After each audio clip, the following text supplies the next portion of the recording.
Really, Marty? Yeah. What's up, YouTubeites? Welcome into the CovrPrice Weekly Top 10 for the week ending April 1st, 2025.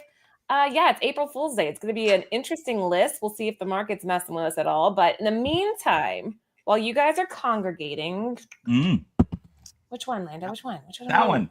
No, that one. That one. No, I like that one. That one.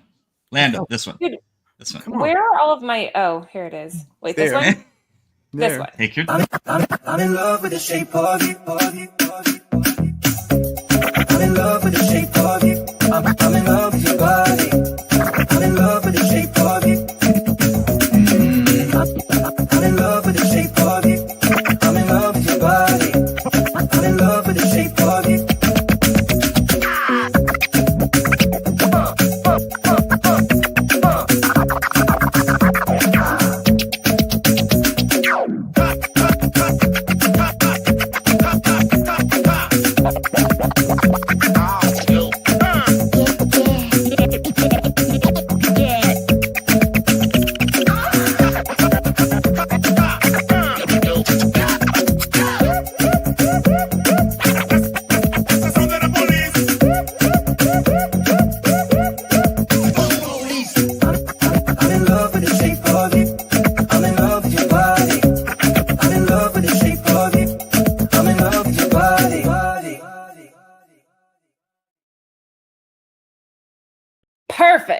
Perfect. Welcome in, guys. We're thrilled to have you. Let's do a quick round table. Hold on. You guys are out of order. Marty, you're supposed to be there. All right. Lando, we'll start with you. Say what's good. Because I am your wingman. That's why, Laura. That's why I got to be right next to you. The wingman. There you go. I have to look right there and see you, and then I'm like, oh, there's Lando. And if you guys aren't in order, it messes me up. I basically ride the back of the bus is what I do here. But guys, yes, I'm excited. It's officially April. So, we're getting closer to summer. That feels great up here, especially in Canada. But hanging out with the live chat, hanging out with you two. It's been 2 weeks since I've seen Laura. So this is good times, good vibes. The spirits are high. Yeah. It is April Fool's, though, guys. Keep an eye out. It is. It is. Be careful. I hope, dude, I went on Instagram. Everybody was like saying nonsense. Like, hey, I'm retired. Were they really? I wonder with it being April Fool's Day and everything like that, I wonder if there's like April Fool's joke out there, that we haven't heard about or anything like that. That's we'll see, because you know how people like to keep it going like all the way until April Fool's, and the next day, hey, I was just joking about that. It was just April Fool's. People get kind of like, they do like too much though. I've seen people like get kind of mean, and they're like, oh, I'm pregnant or something like that. It's like, April Fool's jokes need to be like funny, right? I actually got my kids. I got my kids. So on YouTube, if you just search broken screen, there's like a fake broken screen that you can put as a full screen. And I put that on my TV. I was like, guys, what'd you do? They're like, Daddy, it wasn't me. See, that's funny. That's funny. It's perfect. Yeah. So something that's going to give you anxiety, trauma, or any type of mental health issues in the long run, you probably don't want to do that. Yeah. Marty, on that note, say what's good. What's good, folks? And welcome, geeks, geekettes, YouTubeites. I'm so happy Laura's back with us this week. I've missed her so much, as I always do when she's not here.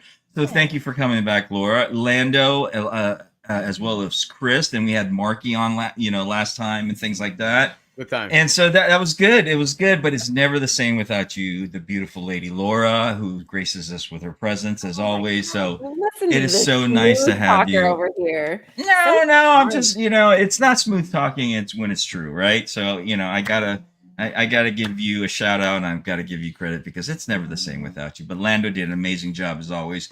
Chris was on here as well. Marky was on here, and guys out in the chat, it was nice having Marky on. But if you guys have a particular guest that you'd like to see come back for a show or something like that has been on the shows in the past, like the original OG members of the Lords of the Roundtable, Lords of the Long Box, Lords of the Box Office, all of that, please just let us know. We can see what we can do. We wouldn't mind having guests on here as well, and just joining us. It's and you know me, I like my nostalgia, and I like reminiscing, right?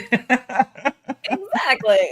Right. All right. And yeah, Michael, it's pure coincidence. I came straight from work. So that's why some days I look, maybe it is because I'm coming back from work. I don't know. Anyway, let's just dive in. Yeah, Let's do maybe. this. Let's attack. Guys, if you're just Who's hopping in, first? it's going to be Lando first, but if you're just joining us, this is the Cover Price Top 10. So we are looking at aftermarket sales. It's 100% data driven, so units sold, percentage growth, all that fun stuff. You guys decide the list, not us. We just report it. Every week we have a runners up. Lando, what do we have this week? This week we have Ninjak #1 by acclaimed Valiant back in 1994. Now, what would the 90s be without Ninjak? This historical premiere issue gave us the introduction of Colin King, a sophisticated British playboy by day, elite super spy by night. Ninjak. Yes, fast forward 30 years. Plus, since his debut, this playboy has been optioned by YTV. Casting rumors have been making rounds with such names tied to the project like Loraya Cite, Landino White, Cristofaro El Yo-Yo, Morty Lord II, and Sloof Lirpa. We tracked 55 copies sold with a high sale of $40,125 for a CGC 99 copy, one of only 3 on the census. Is this not wild? Is this not wild? $40,000, guys, for Ninjak. So are you saying Lando, Ninjak, #1 from 1994 is selling for close to a price of maybe 2 cars or even a Range Rover at that, right? That's crazy. At That's crazy. $40,000, bro. Damn! Crazy. Absolutely crazy. But if you listened carefully, because this is being optioned by YTV apparently, Loraya Cite is rumored to be in this. Landino White, Cristofaro El Yo-Yo, Morty Lord II, and Sloof Lirpa. Now, Sloof Lirpa, if I read that backwards, it's basically April Fools, guys. I got you. There you go. I don't think the chat was buying it for a second. I don't know. Look at the comments. Yeah. They're pulling an April Fool's joke on us. I mean, there's another one from Rudy. I think someone said, Michael Baker said, didn't I say April Fool's joke were played out? Yeah, I There you don't go. think they were buying it, but that was well read, Hey, Lando. hey, I saw some people making their scoreboard there. So you got reeled in. We got you. Yeah. Let's kick off the list for real this time. Let's do this. All right, runners up. There we go. I'm sorry. All right. So the first runner-up at number 11, Mark Spears' Monsters, #1 by Mark Spears, the 4th print video game homage, and it was a 1-in-20 ratio by Keenspot Entertainment back in just not too long ago, March 2025. It's incredible to see a creator consistently producing work and the aftermarket gobbling it all up, demanding more. When collectors get a cover like this, it's hard for them not to secure it. As we've said before, the Spears team excels at layering homages. Each cover offers something for a wide range of collectors, and that's a major reason why the Mark Spears name has appeared on this list time and time again over the past few months. We tracked 6 copies sold at a 7-day trend of 38% with a high sale of $50 for a raw copy and a current raw near mint fair market value of $47. This, my friends, is legit, and it is a wicked homage cover. Laura, I remember you guys, you had this up for sale too, and if I'm not mistaken, this sold up really fast. Yeah, it was gone within seconds. That's kind of the effect Spears has. But yeah, this is a cool one too. We have it in house now, and like when we first got them, I'm like, oh no, they're all damaged, because like the frame edge looks so realistic. But they printed really nice. It looks really good in hand. With Mark Spears and you guys know, you know my saying when it comes to Mark Spears, gotta have it, right? Gotta have it. Yeah. And so I saw some really good covers. That Vampirella cover that just came out as well. There was I think it was a Justice League. It had Batman and Superman. Did an amazing job on that too. That just came out. So there's quite a couple of ones that came. There's this Mark Spears bubbles going on, and I don't think it's gonna burst. I don't, because you know what? Everybody loves monsters, and not only that. I mean, the more he puts out, the better it gets. And then we've got Halloween around the corner again. I mean, seriously, if you think about it, we're already into April, right? Yep. We have Dude, 6, Lord. yeah, maybe 6 Yeah, months. if- of Yeah, it as long as there's going to be a Halloween, Mark Spears monster covers are going to be a hit. Yeah, if you guys are wondering what video game this is homaging, actually it's on NES. They had Friday the 13th, so this is the exact same cover as the video game, and it's so well done. I love this homage. Agreed. And yeah, fourth printing. How cool is this? Guys, if you're just joining, this is the official runner-up. Mark Spears, Monsters #1, fourth printing video game homage. This is a 1 in 20 with a raw near mint going for $50. So over double ratio right now. 7-day trend, 38%. All right, Marty, what do we have to officially kick off the list? Lando and I were talking about this backstage. We love this one. Yes, Lady Laura. We see this again. This is Daredevil Volume 2, number 58, 438, published by Marvel in May of 2004.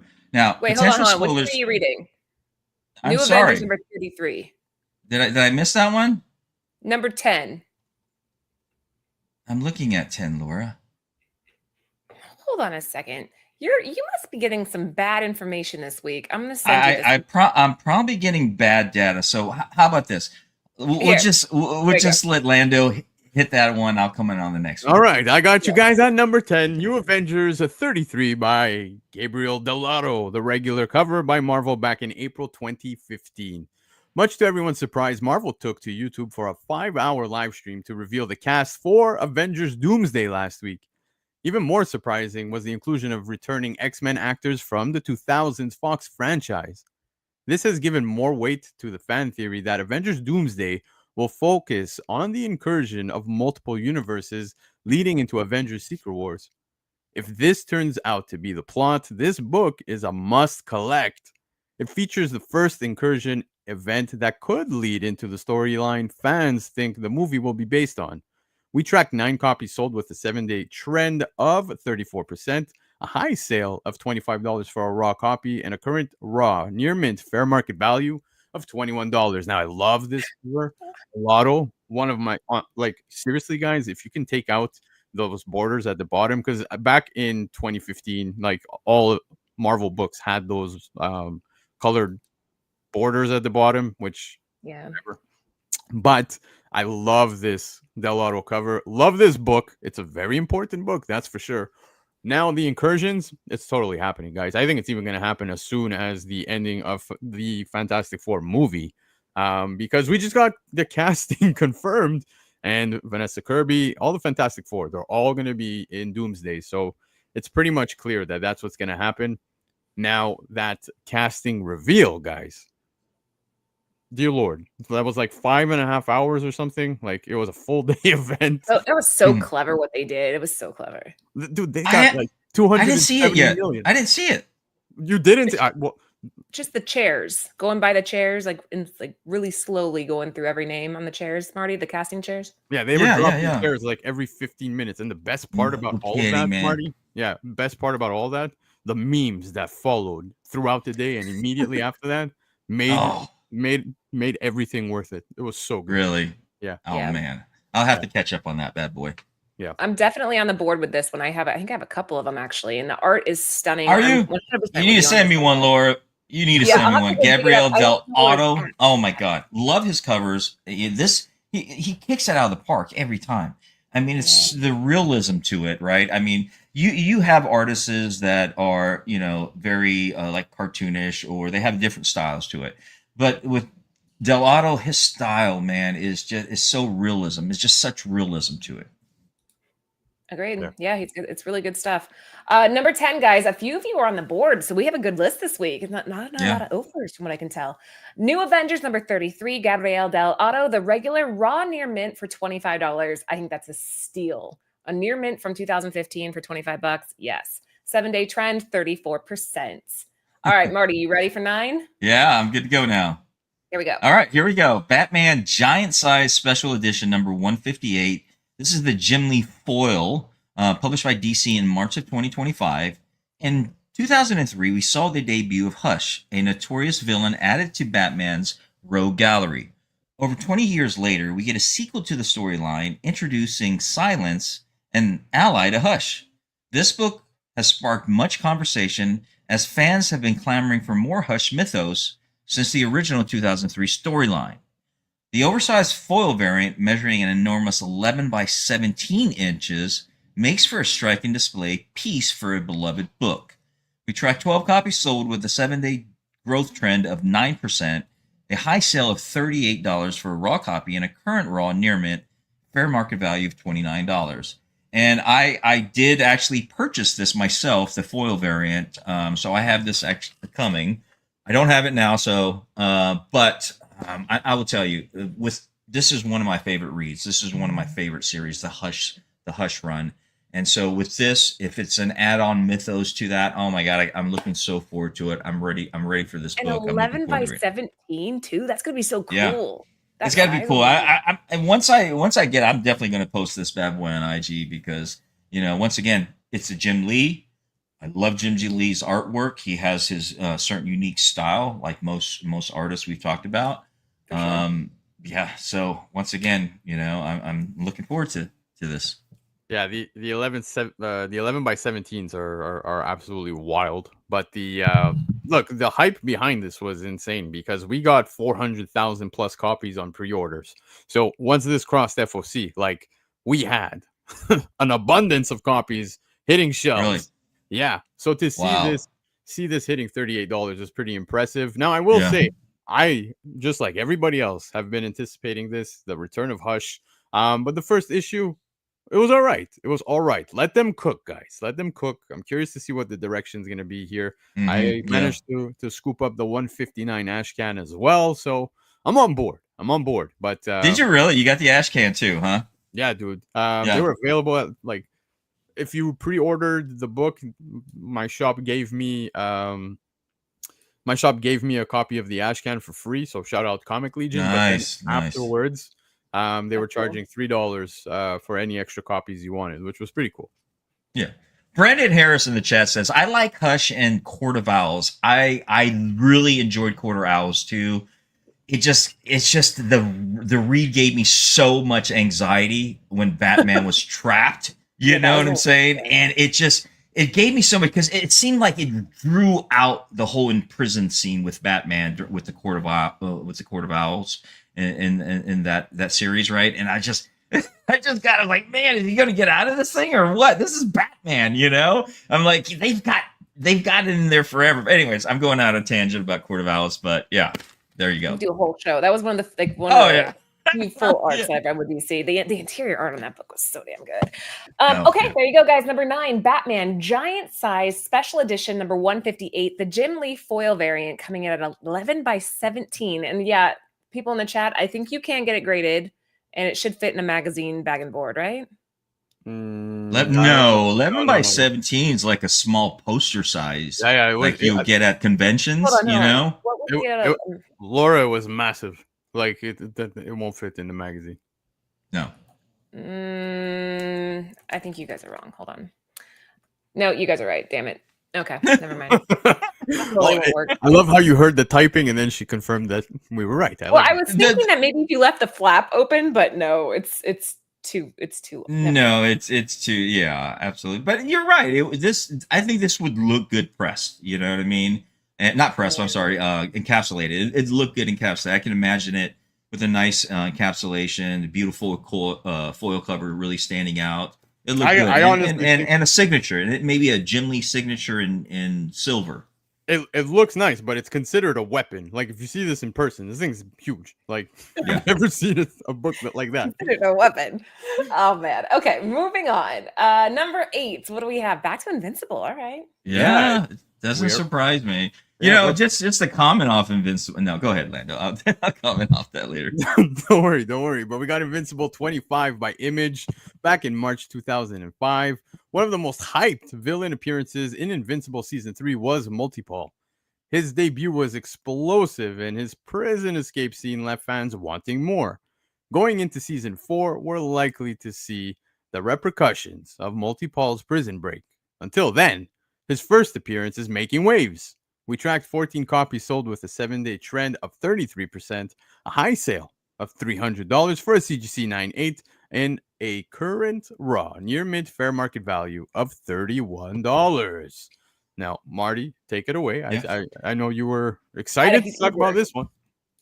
No, I mean, I'm like I said, I've talked about Invincibles that I'm really enjoying the series, and I'm still within season one. But I don't know about you guys, man. But when they do killing, when they kill people, I mean, it is absolutely gory Oh, and, So yeah. and gooey. extreme. I love it. I love it to death. I love how it really reminds me of how the same type we see with James Gunn in what is it, Lando, Creature Commandos, Yep, how they Creature get Commandos. killed on those, and it's almost so funny comedic. Like when I see him die in such a gory way, I kind of giggle and laugh about it because of what I'm seeing. I don't know. Is that really, is it me, or is that what No, you guys think? I agree with you. Yeah. It becomes like comical because you're like, wow, I can see the inside of this dude's teeth and his face. And his Yeah, skull and his yeah. eyeballs hanging out the side. Yeah, I get what you're saying. Right. Yeah, Yep. exactly. They're picking up, they're picking up eyeballs, they're picking up like chunks of teeth and things like that. Yeah. It's great, man. You're learning about body parts throughout the show. Think of it like that. Yeah. Educational. Like, oh, look at the Right, guy's right. spleen on the floor. Like, Sure. That's That's for colon. There you go. I love it. I love it. yeah, it's Not great. surprised to see this one back on the list, though. Lando, anything to add? No, nothing to add. I'm just happy you finally watched it, Laura. So congratulations on that. Guys, backstage, Laura admits she actually enjoyed it. So I just wanted to share that with you all. I will say I did. Yeah. I enjoyed it. It was good. Yeah. Saying it. Now I was you've got to wrong, watch The Lando. Boys. I Now was you got to watch The Boys. We win. Boys win. okay. I watched some of The Boys, but again, I kind of fell off. But I'll Yeah. try. All right. Number 8, Invincible, number 25. We have a top sale for CGC 9.8, $300, 7-day trend of 33%. Let's keep on the Invincible train, Marty. What do we have next? Yeah, here we go. This doesn't surprise me. And this is what people are buying. These people are grabbing this up. Everyone's on the Invincible train right now, and Invincible number 1 is definitely on that list, published by Image in March of 2003. Invincible may have wrapped up an epic season 3, but that hasn't slowed the hype train for the series. Back issues are flying off the shelves, with everyone eager to collect Invincible issues ahead of 2026 debut of season 4. Marked. This issue, the first appearance of Invincible, Omni-Man, and Titan, is in high demand. It also features a cameo by Adam Eve. We track 10 copies sold with a 7-day trend of 11%, with a high sale of $2,500 for CGC 9.6 and a current raw numeric fair market value of $1,000. And and seeing Invincible and seeing some of these characters, Adam Eve, and man, not to spoil it for anybody who hasn't seen up to where I've gone, but Omni-Man, he really just demolishes everybody. I mean, he's just like, it's just brutal he did to that whole team. Yep.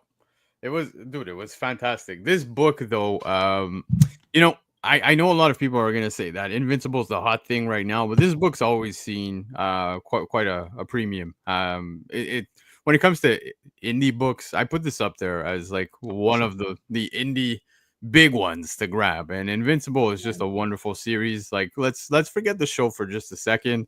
Robert Kirkman put out some absolutely amazing things with this entire run, so I think this is where it kind of belongs. But it's impressive to see that a 9.6 hitting $2,500. Like, man, we're not talking 9.8s anymore, guys. Like, this one's coming up on a 9.6, and it's pretty impressive to see.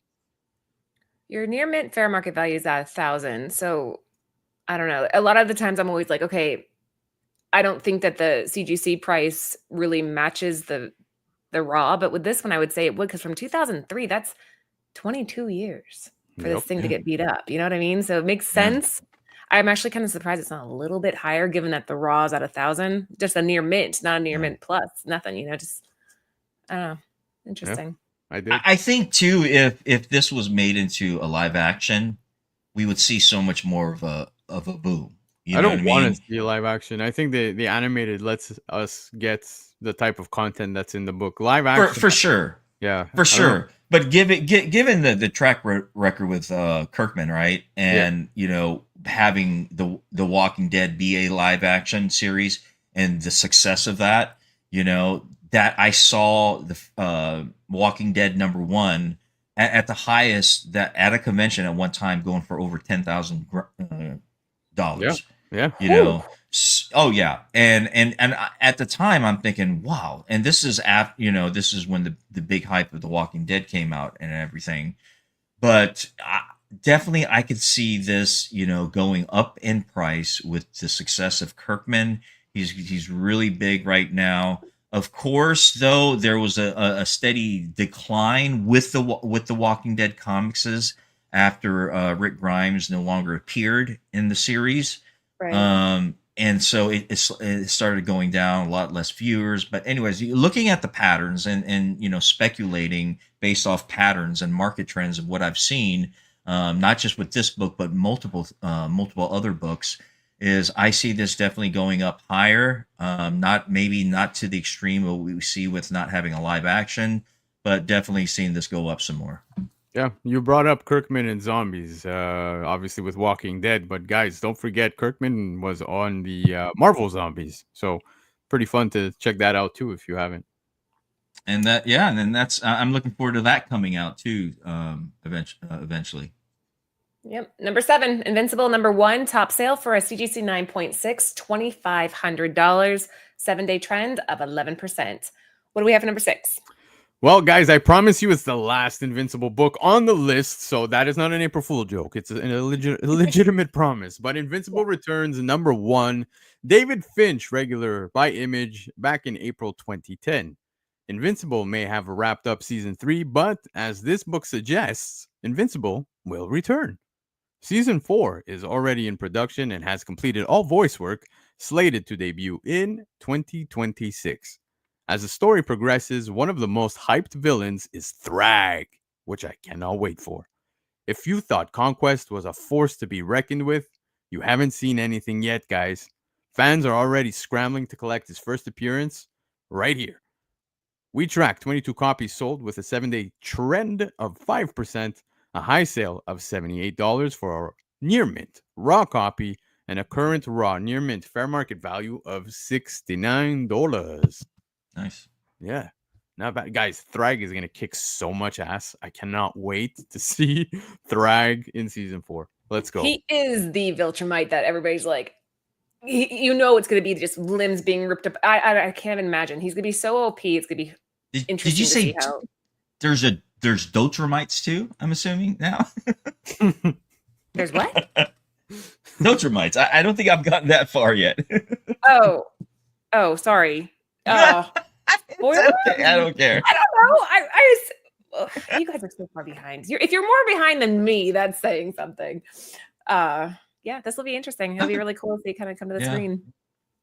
Lando was like, "Oh, Conquest," and I was like, "Oh, here's Conquest," and I was like, "Oh my God, Conquest!" Yeah. And then I understood. Yeah, I'm telling you. But Thrag, just brace yourself. That's all I'm going to say. Better than Conquest? I like I said, my favorite battles are with Thrag and Conquest within the entire run. Yeah.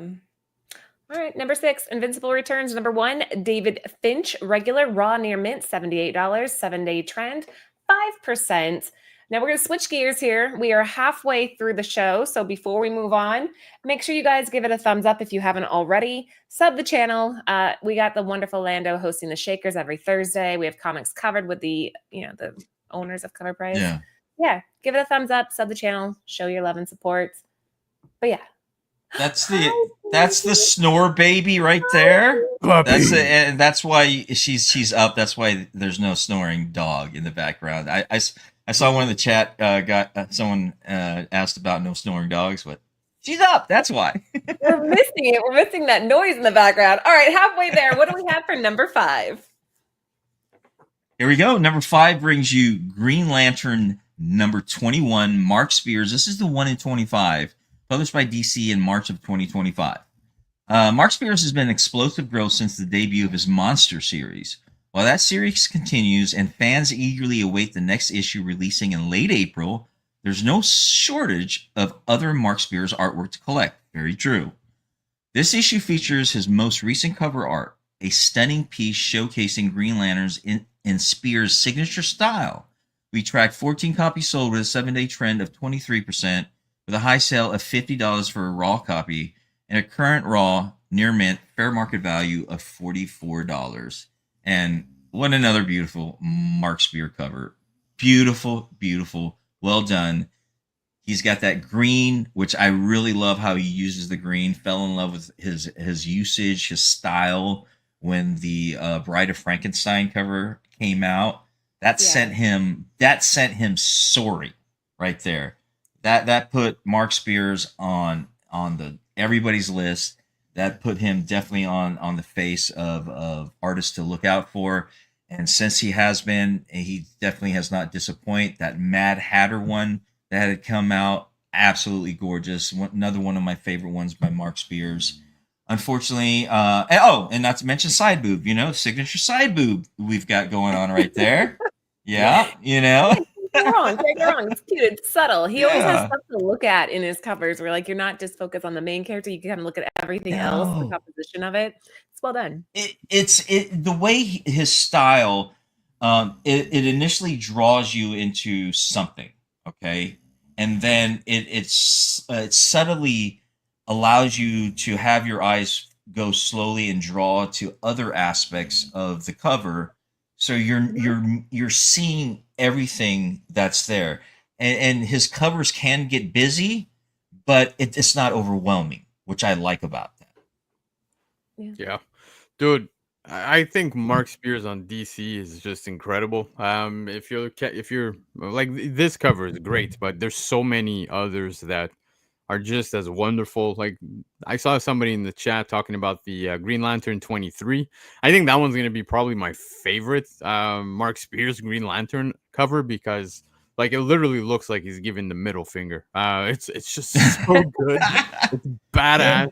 I'm loving these, man. I don't know if you saw the other one there with the monster truck chasing the guy with the bagged money. It's so funny and so good. I love him on DC. I want to see more of him on DC, to be honest with you, because covers are stunning. Don't get me wrong. I like the monster stuff. I like the Vampirella. But I don't know, just something the way he's doing the DC covers, specifically Green Lantern, it's really good. That really shows his versatility in doing different things just beside monsters. Which really, he's on everything. Silverhawk, like, we can go on forever. And that's why, for me, he's not one of those momentary hypes. He's not going to be one of those, he's hot for this for now, and then he's going. No. His artwork really, really impresses me to a point. I'll always be collecting his work, even if if there was no big hype, if we weren't even talking about it, on this type of forum, I'm always going to kind of like the artists that go in legend, like Adam Hughes, J. Scott Campbell, right? And Marty, what a perfect bloody segue. You just brought up Adam Hughes. So number 5, we have Green Lantern. Number 21, Mark Spears, 1 in 25. What do we have for number 4? Wow. Beautiful. Number 4 is Last Boy number 1. Once again, Adam Hughes. You called it. Virgin 1 in 25, which I've been looking for as well online. So hopefully I'd get me a copy soon. But published by Boom Studios in March of 2025. Retelling of the classic fairy tales can be hit or miss, but The Last Boy was a massive hit. The retelling of Peter Pan debuted to strong reception, and the retailer incentive has been a top seller. The talent of Adam Hughes, the scarcity of the issue, and the newly designed Tinkerbell make this cover highly desirable on the aftermarket. We tracked 21 copies sold with a 7-day trend of 8%, a high sale of $175 for a raw copy, and our current raw near mint fair market value of $129. So I'm looking forward to reading this perspective of the Peter Pan series, right? Because I've always been a huge fan. I love Peter Pan. This is really up my alley in the fact it's fantasy, it's fairy tale. I've always been drawn to this type of genre.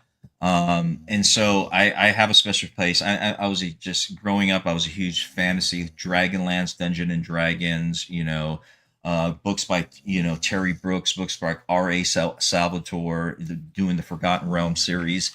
So I'm really big into this type of genre. And once again, Tinkerbell, Adam Hughes drawing such a beautiful artwork. I loved Hooked. You guys remember Robin Williams in Hooked? Yep. Huge, I really fell in love with that. I really love that perspective. So this is really near and dear to my heart because it is nostalgic for me and this is something I grew up with. So love me this. Same guys. Adam Hughes on this cover did an incredible job. But if you guys know Dan Panosian, well, the guy's a tremendous artist, that's for sure. But Panosian's actually writing this. So this makes it interesting because it's not the first time he touches such a I guess what's the word I'm looking for? Like, these Disney-ish characters, Peter Pan, whatever, Hook, all of that stuff. Like he did Alice Never After. I don't know if you guys remember that. Oh book. yes, I do. Yeah, I remember remember that one. Yeah, so he was on that. So it was a pretty interesting first issue. To be honest with you, it wasn't entirely my jam, but this cover is totally my jam. Yeah. So you didn't care too much for the read then, huh? I can tell why on this cover Peter Pan does not mind having Tinkerbell in his ear. That's all I'm gonna say. Gotcha. Interesting. Okay. Yeah. Yeah. Another series like there's a publisher called Xenoscope, and they do a lot of the fairy tales like Cinderella, Robin Hood and things like that. But I always really loved like different perspectives of Cinderella, of her being small, large, the Mad Hatter, the Cheshire Cat, all of those wonderful. And now I'm geeking out. Now tonight has been a really geek out night for me because there's happy. Yeah. And I'm talking a lot, and I know I'm talking a lot in different genres, like books and stuff. And I saw one of the chat guys say, "Do I like? Yeah, love R.A. Salvatore? Are you kidding? I love his writing. I actually got an opportunity to meet him and get a couple books, my first edition books signed by him one time. So really good guy."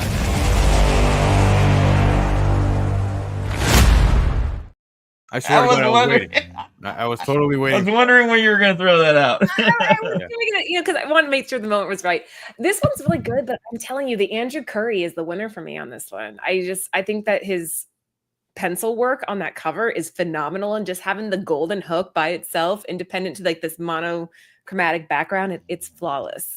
I would choose. I actually did order the Andrew Curry. It's going to be here soon. I'm pretty sure Panosian and Adam Hughes are boys because like even on the Alice Never After, Hughes was on some wicked covers. There's a wicked cover for that one.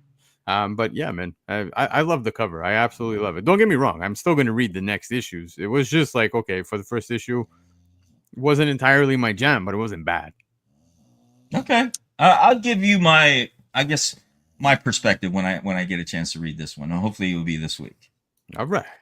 Yeah. All right. There are 81 of you with us right now. Again, make sure that you give us a thumbs up if you haven't already. Leave a comment when the show ends. And yeah, thank you for spending your Tuesday night with the CovrPrice crew. Let's keep on going. What do we have for number 3? Oh, Laura, look at this. Right? Yes. Stunning. So beautiful.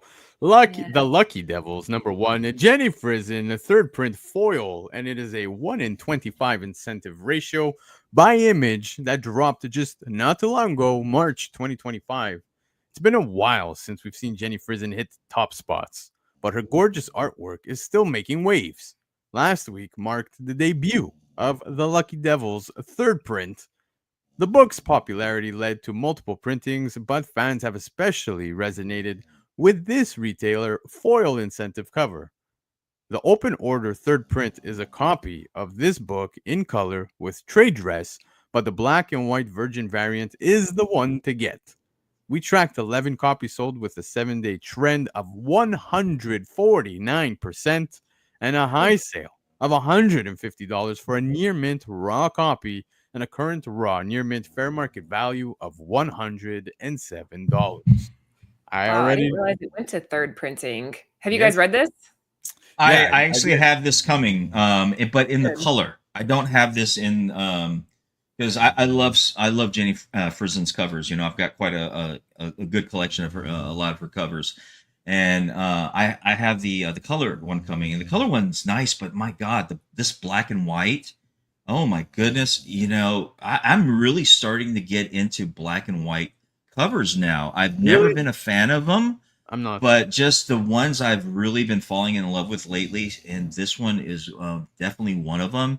She just knocked it out of the park with this bad boy. This is so, and can you imagine this in a foil too? Black Yeah. and white foil. Oh, gorgeous. Yeah, the story is wicked, man. Like I really enjoyed it. I'm still enjoying it. Charles Soule, doing a great Yeah. job on this. The title is just super fun. If you guys remember 8 Billion Genies, it's the same writer. So like, in my opinion, if you're sleeping on this, you're missing out. It was really a fun read. I'm enjoying it. I'm really enjoying it. Now, And we know Jenny what Frizen. happened with 8 billion genies. That created like one of the largest bidding wars between Amazon and Netflix when it got optioned. So if that's any indication of what could possibly happen with Yeah. Lucky Devils, I mean, might be I'm worth telling you, Image really. does not disappoint with a lot of their independent stories that are coming out. It seems like a lot of producers are reaching out for a lot of these independent writers. You know, it's just I like seeing this. I definitely do. There's the snoring we were missing, Marty. It's there. Oh, there you go. Yeah. All right, number 3, Lucky Devils. Number 1, Jenny Frizen. Third printing, foil 1 in 25 with a raw near mint coming in at $150. 7-day trend of 149%. What do we have for number 2?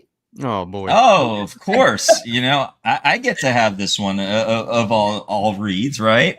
Number 2 brings you the all new Venom number 5. This is the Clayton Crane Suspect E Mary Jane Surprise 1 per store, published by Marvel in April of 2025. When Marvel sends a surprise variant, they really mean surprise. In a series of open order covers, Marvel showcased the suspects of the all new Venom series. Madam Mask, Robbie Robertson, Rick Jones, and Luke Cage were all revealed on the cover. We follow these suspects since the beginning. However, the surprise variant features a twist. Mary Jane. This 1 per store variant is blowing up online due to rumors and leaks that Mary Jane might be the next Venom. Oh, isn't that something? If she's the next Venom. Marty. Oh, she is, man. She is.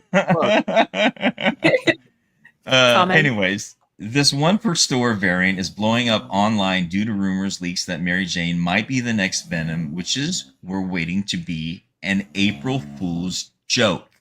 As fans rush to pre-order the book before it debuted this Wednesday, we tracked 41 copies sold with a 7-day trend of 250%, with a high sale of $95 for a raw copy and a current raw near mint fair market value of $77. Now, you know, this is not the first time that Mary Jane graced us with her beautiful red head and beautiful blue or green eyes in a Venom costume, because one of the very hard to find sought out book of the Amazing Spider-Man for a Mary Jane cover, very hard, very sought after book, and it was like in issue like 4. Don't get me to line 462 or 467. But anyways, it's Mary Jane being turning into pretty much being a Venom cover, and that's a really hard to find and very expensive book. If you find that in the wild, and it's a variant, you find that in the wild, oh my God! So grab a hold of it. Yeah, Marty, look, I'm just gonna chime in. The book you're talking about is Amazing Spider-Man 678. 678. That's it. Yeah, 678. Yes, Yeah, thank you, Lando. It's the one where she's at the door with the symbiote, and the worst part is that she says, "Face it, Tiger, you just lost the jackpot." That was then. Yes. In this book, guys, I'm gonna spoil it for you because it's been circulating anyways. At this point, we now know that she is the host of Venom, and it's driving me nuts. It's so Oh my god. yeah. But Yeah, look, interesting. I think what bothers me most about it is the fact that like they promoted this so much that there's four suspects. You had Madam Mask, you had Luke Cage, you had Rick Jones, Robbie Robertson. Mm. Like it's just so much leaning the other way, and that was what was promoted. It's one of the four, and then they hit us with this, and the build up to this really made it feel like it was going to be Paul, who is MJ's boyfriend. And Isn't I that can't what you said in a previous show? You were saying that was your best bet. but that's what I'm saying is I really thought they were going to go this way, and now they're giving us this. Now here's Wow. I'm going to play devil's advocate here. When it comes to MJ and the symbiote, guys, don't forget the history of how much traumatic experiences MJ had, with the symbiote. Everything in the past, you go back to Peter donning the symbiote and all that stuff. Like, there's a lot on that aspect. So I think the exchanges will be fun and interesting to see with her as the host. But man, is this the most random swerve? I don't know how I'm gonna like honestly. This is Kind of definitely annoyed. this is definitely a curveball. I mean, I'm okay. I have not read Spider-Man since Volume 3. That's pretty much when I stopped reading Amazing Spider-Man. I don't read Marvel as much as I do. I'm more of a DC guy, so I'm not following pretty much what's going on with Mary Jane. But seeing that she is turning into Venom, that's interesting. I find it kind of curious. Lando, I get what you're saying, but give it a chance first, see where it goes. I might end up becoming good. On top of that, I think I love Clayton Crane's work.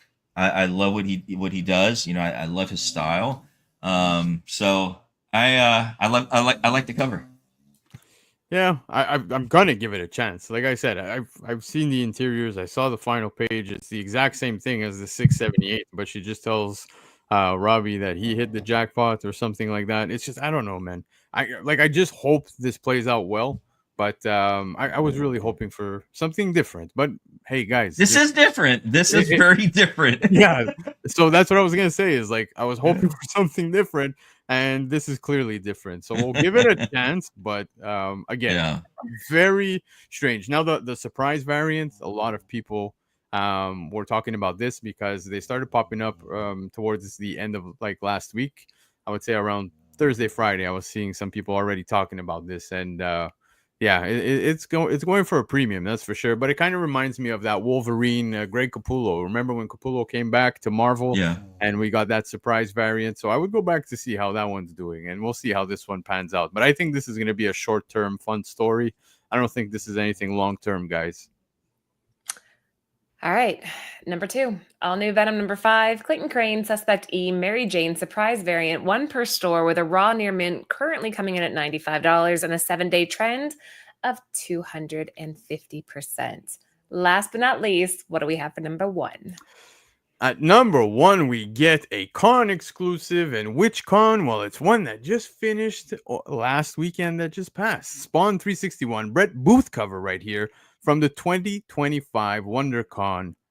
And man, this cover is wicked, guys. It's a wraparound, and this one here is unsigned and limited to 650 copies by Image. Now, when Spawn hits the top list, it's always with a bang. This wraparound cover dropped during WonderCon as a limited 650 exclusive, and what a phenomenal Spawn cover by Brett Booth. Officially released on Friday, March 28th, it quickly took off. The artwork is so impressive that aftermarket sales secured the number 1 spot within 2 days. Originally limited to 1,300 copies, split between signed and unsigned editions, the unsigned copies were released for $44, limited to 5 per person. McFarlane signed 650 copies, which sold for $76 each, with a limit of 2 per person. We tracked 63 copies sold with a 7-day growth trend of 250%, a high sale of $119 for a near mint plus raw copy, and a current raw near mint fair market value of $93. Now, I saw so many awesome people within the community, on Instagram, YouTube, people posting who had the opportunity to go to WonderCon, and they were showing off this book, and I didn't see one copy that was unsigned. So I think what's interesting now is to see how these unsigned copies do on the aftermarket, because I think everybody was scooping up those signed copies if they had the chance to. And it seems a lot of people did who were in attendance at the con. Dude, Todd McFarlane and Jim Lee had a panel together. Like, can you imagine what that must have been like? Oh my God, I could imagine, man. That would have been a nice panel to be sitting on. Mm-hmm. Yeah, definitely. Brett Booth does amazing. I had an opportunity to actually watch him sit down and watch him work on a commission piece at a convention one time for a little bit, and I tried to get a commission myself, but he was just packed. But Brett Booth, You got it. There you go. yes, and Norm Ratman. They do amazing work together. If they, a lot of their older works where a lot of you see Spawn and Justice League, a lot of those beautiful covers, man. Pick him up if you're definitely a fan of his work. I definitely recommend. He does some amazing work. If you can get on a commission piece by him, oh my God, you will not disappoint. He would not disappoint you. You get your money's worth with his artwork. So good guy, agreed. definitely good guy. Yeah, I definitely earned it. So go ahead. I was just gonna say this definitely earned the spot. Like, I don't think a lot of people were keeping an eye, or at least I wasn't, on what was happening at WonderCon. So I don't know. They seemed like a missed opportunity. You could have bought this for $44 when it was originally released, and getting 5 per person isn't a bad limit. So I bet some people out there No, did it's that. not bad. Yeah, it's not bad at all. I was gonna say I didn't see anybody posting about really any other conventions from WonderCon. This was really the one that was making rounds on social media. Like, Was it? Okay. yeah, it's a stunning book. It doesn't surprise me. It does. I mean, once again, Brett Booth. I mean, he does not disappoint. You're going to see absolutely amazing work like this. And you sometimes you see artists' styles deteriorate a little bit as they get older. But he has always been consistent in his detail, and it's a lot going on in his covers. Let's just say that. Yeah, it's beautiful. Number 1, Spawn 361, Brett Booth, 2025 WonderCon wraparound unsigned, limited to $650, raw near mint coming in at $119, 7-day trend of 250%. And yeah, that was it for us tonight, guys. Immediately after this, we'll be heading over to Near Nirvana to do the runners up. So 12 through 20. If you didn't make this list, maybe you'll have better luck over there. But before we go, let's do a quick round table. Lando, let's start with you. It was a fun list, guys. I'm sorry, but not sorry that we got you, some of you, on the April Fool's joke. That was a good time. So thank you to CovrPrice for putting that together very quickly and rolling with our idea. That was fun. But that was your idea. That was all Lando. He's like, we got to mess with the chat. And we're like, yes, let's do it. That was you, Lando. That was all you, and that was cool that they went with it. I said we so that I don't take the hit alone, but okay, I get it. Thank you. Throwing him under the bus. But guys, it's been a blast. I missed you guys. I haven't, I've been missing out on the Tuesday show since last week. Shout out to Chris for covering. Shout out to the chat for being here as always, rocking with us. The top 10 list was interesting. I didn't see too many O for Abysses, but I'll make sure to take care of that on Thursday when we bring you guys the Shakers, and I will take you all into the O for Abyss. So true. I like it. Over Abyss. I like that too. We need to add that in, the Over Abyss. Marty, last but not least. Oh man, like always, you I had a good show whenever Laura puts on that Marty reminiscing clip, right? Because anytime I get a chance to geek out with my fellow geeks and geekettes, I love it. And so a lot of nostalgia. Nevertheless, I enjoyed tonight as always. Laura, great to have you back. Missed you. Lando, kicking A as always, and so I really enjoyed this evening. You guys in the chat, you guys were hilarious. Loved interacting with you guys. Saw some really great comments out there, questions, knowledge as well. So thank you guys out in the chat for joining us. If you're on the rewind, please leave comments. I love reading your comments. I love hearing what you guys have to say. I love your guys' input on some of the books that we've talked about, and our antics as well. So, thank you as always for joining us. May the comic gods and the spirit of our friend TiVo continue to bless your long boxes. Excelsior. Excelsior. Well Love said. Have a good night, guys.